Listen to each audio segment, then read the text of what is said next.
আসসালামু আলাইকুম রহমতুল্লাহি ওয়া বারাকাতুহু। ইন্নাল হামদুলিল্লাহি ওয়াহদাহু ওয়াসসালাতু ওয়াসসালামু আলা মান লা নাবিয়্যা বা'দা আম্মা বা'দ। ফাউযু বিল্লাহি মিনাশ শাইতানির রাজিম। বিসমিল্লাহির রহমানির রহিম।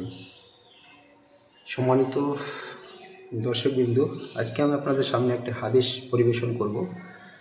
তো হাদিসটি হচ্ছে হযরত আব্দুল্লাহ ইবনে আব্বাস থেকে বর্ণিত।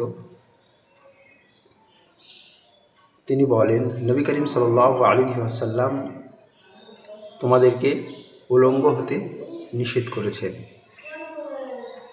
কারণ তোমাদের সাথে সবসময় ফেরেশতা থাকেন, সম্মানিত ফেরেশতা থাকে, কিরামান কাতিবিন, অর্থাৎ সম্মানিত লেখকবৃন্দ থাকেন।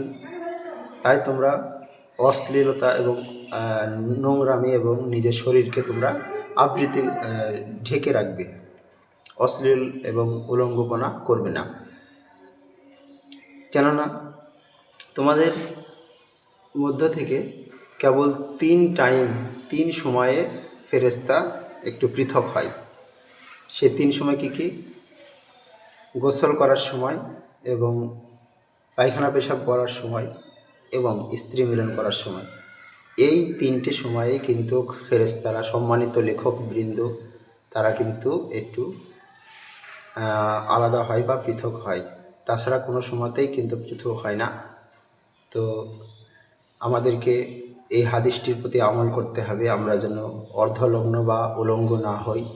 গোসল করার সময় ফাঁকা জায়গায় গোসল করার সময়তে যেন আমরা উলঙ্গ না হয়ে কাপড় চোপড় গায়ে দিয়ে যেন গোসল করি, বা পরনে যেন কাপড় থাকে ঠিকভাবে, যেন বোঝা না যায়। আজকাল তো দেখা যায় অনেক জায়গায় মানে সাদা না কাপড় পরলে কিন্তু এগুলো বেশি দেখা যায়, বেশি করা যায়, মানে পরিলক্ষিত হয়।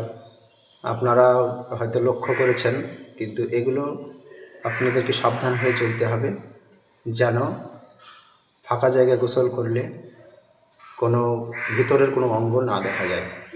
আল্লাহ রাসূল সাল্লাল্লাহু আলাইহি ওয়াসাল্লামের এই হাদিসটি আমাদেরকে আমল করার তৌফিক দান করুন। কারণ আমাদের সঙ্গে আল্লাহ রাসূল সাল্লাল্লাহু আলাইহি ওয়াসাল্লাম বলেছেন যে আমাদের সঙ্গে ফেরেশতা রয়েছেন, তারা আমাদের আমলনামা লিখে, আমরা কি কাজ করছি, কোথায় যাচ্ছি, কি বলছি, সেই সবগুলো কিন্তু লিপিবদ্ধ করেন। তো আমাদেরকে সদা সর্বদা আমাদেরকে সাবধান হয়ে চলতে হবে। আমরা বিজাতীয় বা অন্য জাতির মতো আমরা বেহায়াপনা করতে পারি না, আমরা নোংরামি করতে পারি না।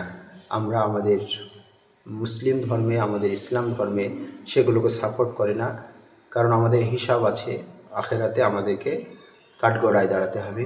আল্লাহ আমাদেরকে হাদিসের প্রতি আমল করার এবং বেহায়াপনা, উলঙ্গপনা থেকে দূরে থাকার তৌফিক দান করুন। আমিন। আসসালামু আলাইকুম ওয়া রাহমাতুল্লাহি ওয়া বারাকাতুহু।